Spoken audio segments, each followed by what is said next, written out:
Honourable Prime Minister.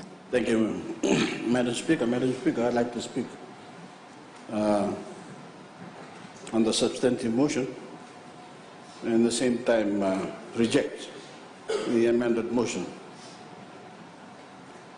And I find it ironical that Honourable Voreqe could stand up and ask for the assistance of New Zealand and Australia about what we're doing in this House of ours, when he should be asking the assistance of Australia and New Zealand to look at the comments that have been put forward by his friend MP.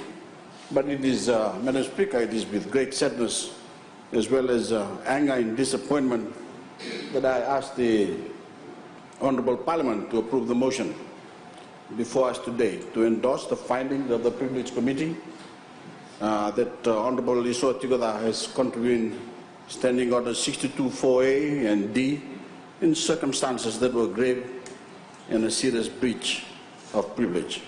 I say this with sadness because this is now the third time we have to make the decision to discipline a member of this body for incivility, and the second time for statements that incite racial division and hatred.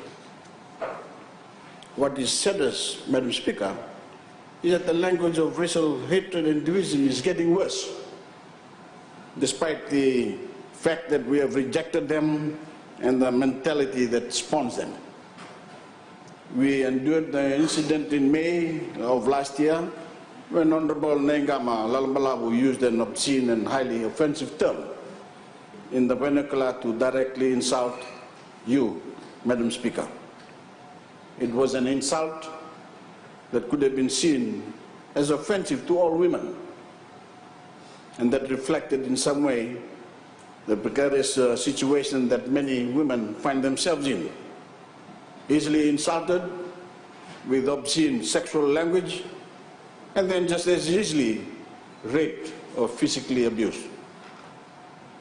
That is because it is a small step to violence once a person or a group is dehumanized.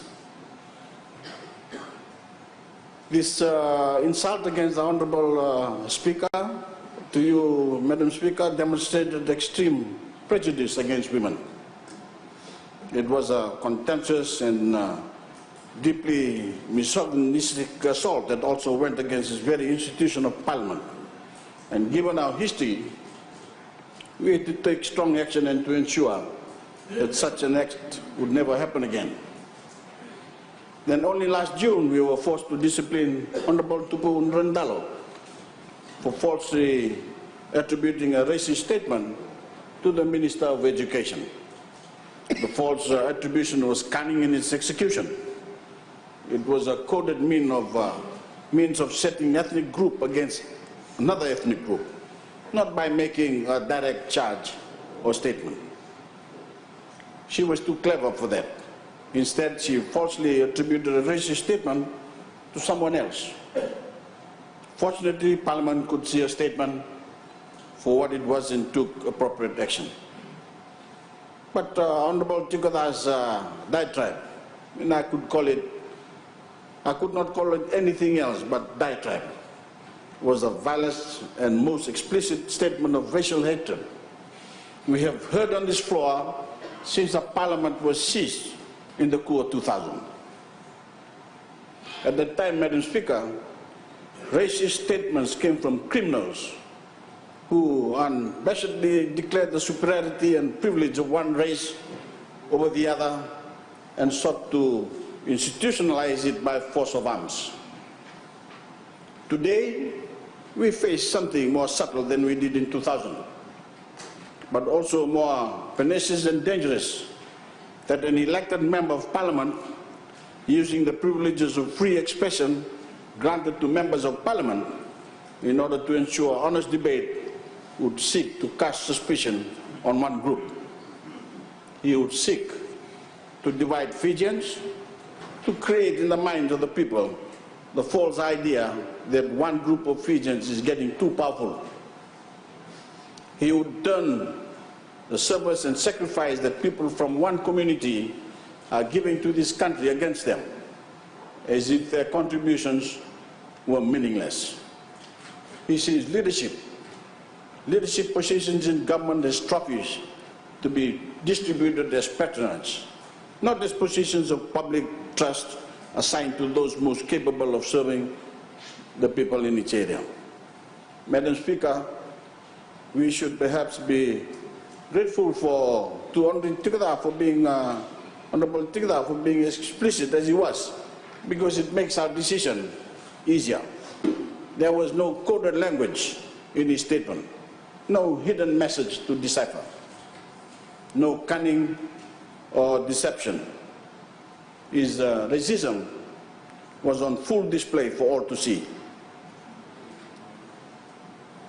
His language was quite clear and plain. He thinks one group of people has too much power, or one only has to wonder what he thinks the remedy should be. How Fiji should deal with people who work hard, lead a life of accomplishment, and volunteer to serve their country. Madam Speaker, this kind of incitement is nothing new.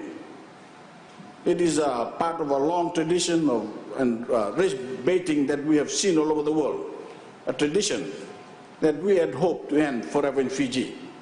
This is how hatred starts, and hatred can easily lead to violence, and we should look at other countries that have to confront their racism, sometimes only after periods of great social upheaval or war.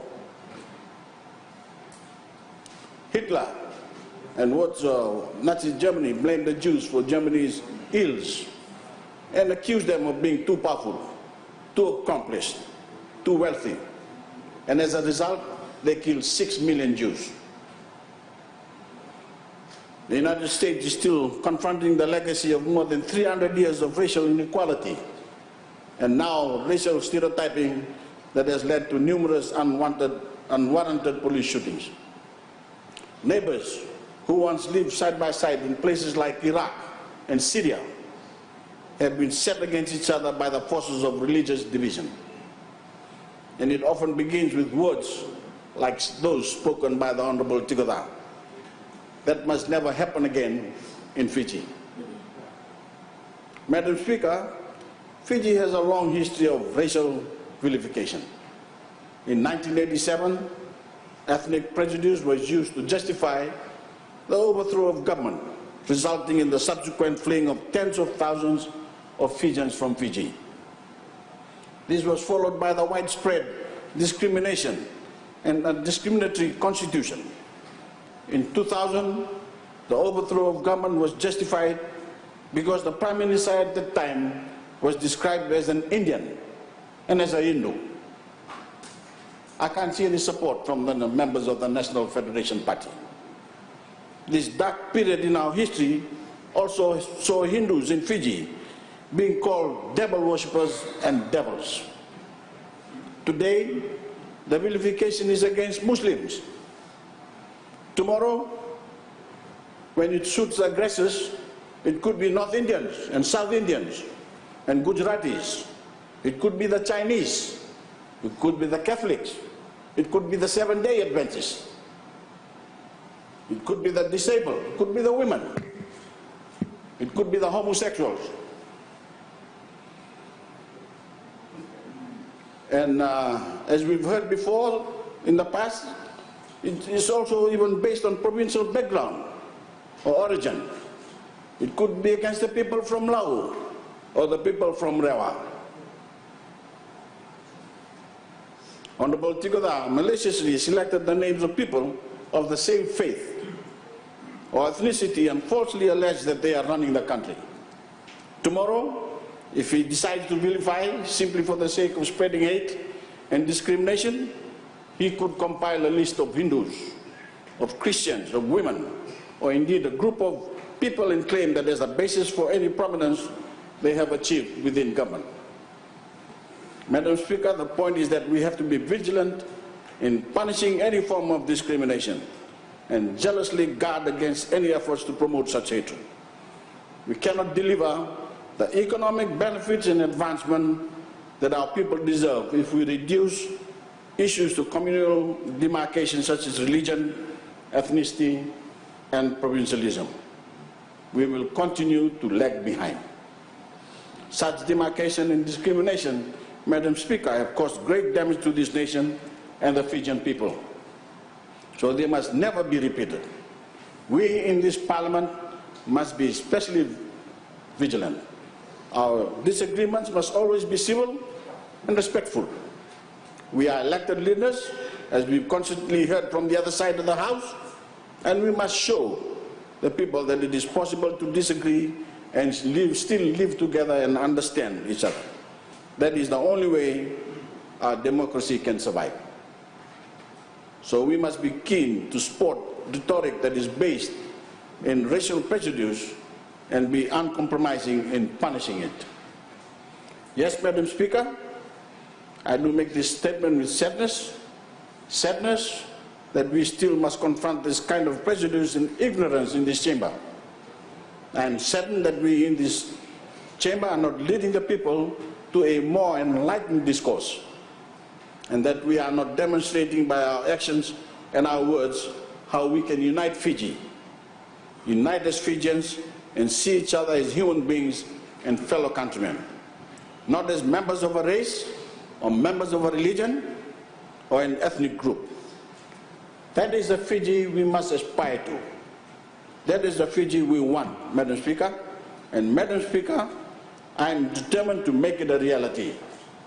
We cannot do so if we tolerate the language of racial division and hatred in the very institution that is supposed to bring all Fijians together for the common good.